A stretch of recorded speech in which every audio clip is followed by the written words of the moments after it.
শুভ দুপুর বন্ধুরা। তো আজকে চলে গেছিলাম বিরিয়ানি বংয়ে।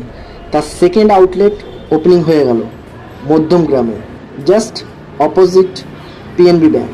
আর পাশেই দেখতেই পাচ্ছ বিথ্রু বিরিয়ানি, সুন্দর করে সাজিয়েছিল। আর এটা জাস্ট মধ্যম গ্রাম টু সোদব্রিজের রোড, ব্রিজটা ক্রস করেই এটা পড়ছে। অনির্বাণ তার পাশে রয়েছে বিরিয়ানি বং। তো খুলতে না খুলতেই চলে আসলো হাঁড়ির থেকে এবার মাটনগুলোকে আলাদা করে রাখছে, একটা মাটন প্যাক করছে, সুন্দর অ্যারোমা। মটনগুলো দেখে জাস্ট খেতে ইচ্ছে করছে। পিসটা দেখো বন্ধুরা, পিসটা দেখো।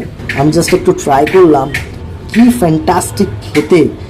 আর সব থেকে বড় ব্যাপার এখানকার যে প্যাকেজিংটা একদমই অন্যরকম। জাস্ট দেখো, সব কাগজের প্লেট ওরা ইউজ করে, ভেতরকার অ্যাম্বিয়েন্সটাও দারুণ দারুণ।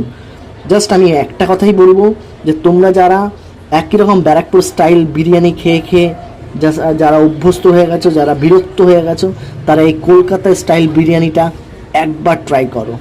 ফ্যান্টাস্টিক। কলকাতাতে যত বড় বড় দোকান আছে, সে আমি নাম বলছি না, কিন্তু এইটা একবার ট্রাই করো। এইটাও one of the best in Kolkata, আমি এইটুকু বলতে পারি গ্যারান্টি দিয়ে। একবার ট্রাই করলেই বুঝতে পারবেন। দ্য বিরিয়ানি বং নামটা মনে রাখবেন, এটাই হচ্ছে দ্য লিজেসি অফ কলকাতা।